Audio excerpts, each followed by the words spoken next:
继续回到主编点新闻，你好，我是 Fish 珍怡。我是志峰。近来，读中传出校内爆发性骚扰丑闻，从南马柔佛古来宽柔中学到北马的吉打亚罗士打吉华读中，这一次的 Me Too 风暴呢，就好像被打开了的这个潘多拉盒子啊！民众从这一连串的事件当中发现各种问题，比如说制度的漏洞、校方的沉默和包庇、文化的盲点等等，就迫使所有人都要重新思考，要怎么样真正的落实性教育，并且在校园中为学生建立真正的保护网。那么在这一边厢，警方还没有完成宽柔中学的这个不雅照片的调查，在另外一边厢呢，吉华读中的这个男教师就被揭露滥用职权、诱骗并且威胁女生的严重性骚扰行为，说明事态的严重并非一日之寒。校园内发生的性骚扰事件接二连三的发生，与其说他震惊社会，倒不如说他揭露了过去被扫在地毯下的丑闻。过去大家会认为说校园应该是最安全、最有保障，因为是学生求学的地方。那么可是它竟然发生男学生或者是男老师以不同的方式骚扰女学生，或者是以电子数码性侵的那种方式。吉华读中老师性骚扰学生案中，吉华读中校长庄秀凤和董家教联合录制了视频。庄校长在视频当中呢，就连续说了4次的对不起，并指出他将为这个事件负起他应该负担的责任。这也是正在请病假的庄校长在事发之后第一次发出声明。除了多次说出对不起，校长也在中间站起身向大家鞠躬致歉。此外，董事长李思仁为首的多名董家教成员呢，也在视频的尾端全体对着镜头鞠躬致歉。视频当中，李思仁也代表董家教发表简短的道歉致辞。学校在这个课题上呢，就是读中应该是一个可以让学生安心读书和学习的地方，不该发生性骚扰或者是数码性暴力事件。那么南马和北马读中发生的事情，只是众多被揭发的案件之一，相信也有许多是没有被揭发的。那么所以才会在网上看到其他的一些学生已经毕业的学生，通过自己的方式把他过去所经历的东西说出来。那么这些事件敲响了警钟，校方除了要配合警方的调查之外呢，也应该与其他的教育团体制定相关的指南，在学校内加强社会和家长的信心，恢复民众对校园办校以及保护学生的信心。那么一些民众就认为说，校方的这个无所作为，没有当机立断处理这一些学生们的投诉啊，或者是性骚扰的这个案件，导致更多学生成为受害者。那么不满的他们把自己和身边朋友经历的事情全部说出来，那么顿时就在舆论界炸开了锅。有更多的前受害者站出来说出自己的版本，那么一时之间呢，大家可能遗忘的在外国掀起的 Me Too 运动，在马来西亚，而且是在华社群体成为了潮流。也有人无限上纲，把整个读中教育体系牵扯在里头。那么这种做法呢，无形中也破坏了整个读中的教育体系。早前，通讯部副长张念权提出了 “You touch, you go”，涉案者不应该留在学校。学校方面呢，也有同样的做法，开除涉案者不得进入学校，以此表明学校对性骚扰案件的重视。可是，惩罚性骚扰的方式不应该只是把涉案者赶走这么简单哦，把涉案者和可能受害的群体隔离开来，来维护的是校园的表面安静和平静。把涉案者赶出校园，它是能够缓和校园里面的愤怒和不满的情绪，是有象征意义的。可是，它没有办法从本质上去解决问题，找出根源。在缺乏专业辅导与透明调查流程的情况之下，受害者的心理创伤可能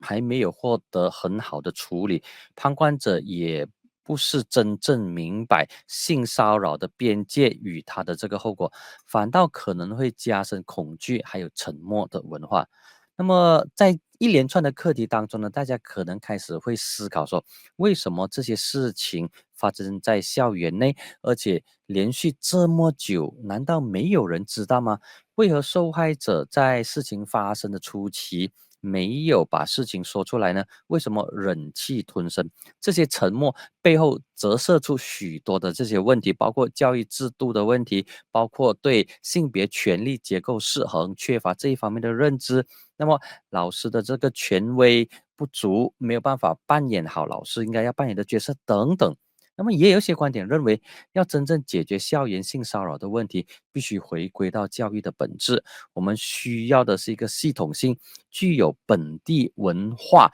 能够适应的那种性教育的课程，不要再将性等同于肮脏或者是羞耻。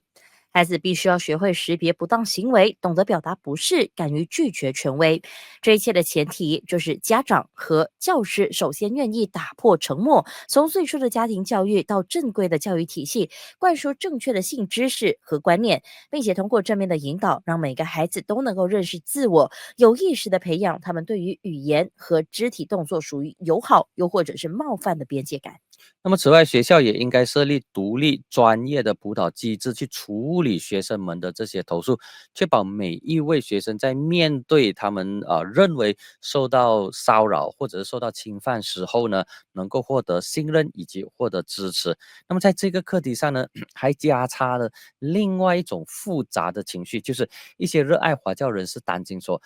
读中发生的这一些性骚扰的事件呢，可能会毁掉华教系统以及华文教育的未来发展。那么这一个情况到底会往哪一个方向发展呢？目前还说不准。但是民众知道的就是，如果这个问题没有很好处理，没有拿出其他的一套的处理方式的话，那么肯定的，民众会对这一些学校办学的理念会进行扣分。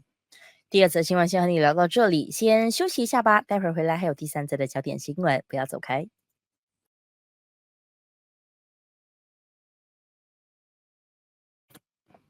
OK，好，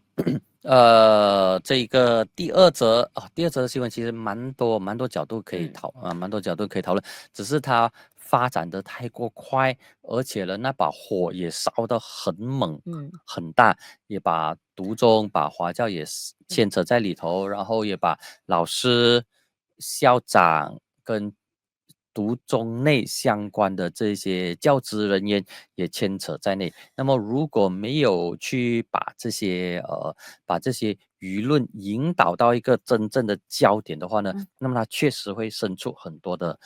这个旁枝。那么到时要一个一个来处理的话，就相当的耗时了。我看到有人就讲哈，那这读中就是 B two 事件，好像就只爆发在读中啊，那在马来社群啊，其实没有引起太大的关注，在那么未来可能也不会推动。可是我觉得不是，因为前段时间在这个吉兰丹警方的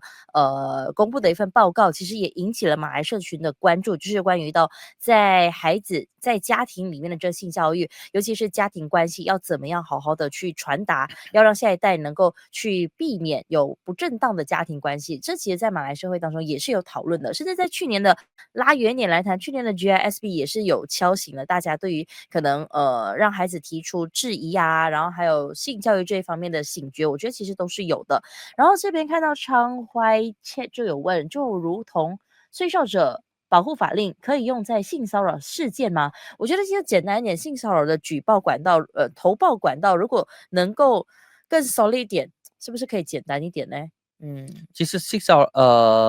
这里的性骚扰可能会比较，它牵涉到的可能是包括孩童，所谓的孩童可能就是16岁以下。下，OK，那么儿童的话呢，就有儿童保护法令，所以它有这个投诉的机制存在。那么只不过在进行的过程当中呢，是不是真的有顾及到 OK 小朋友的他的这个心灵上的这些发展，这是第一点。那么第二点呢，回到在学校发生的话呢，当然对于老师、对于校方来说，他们一般上可以理解的这个处理方式呢，就是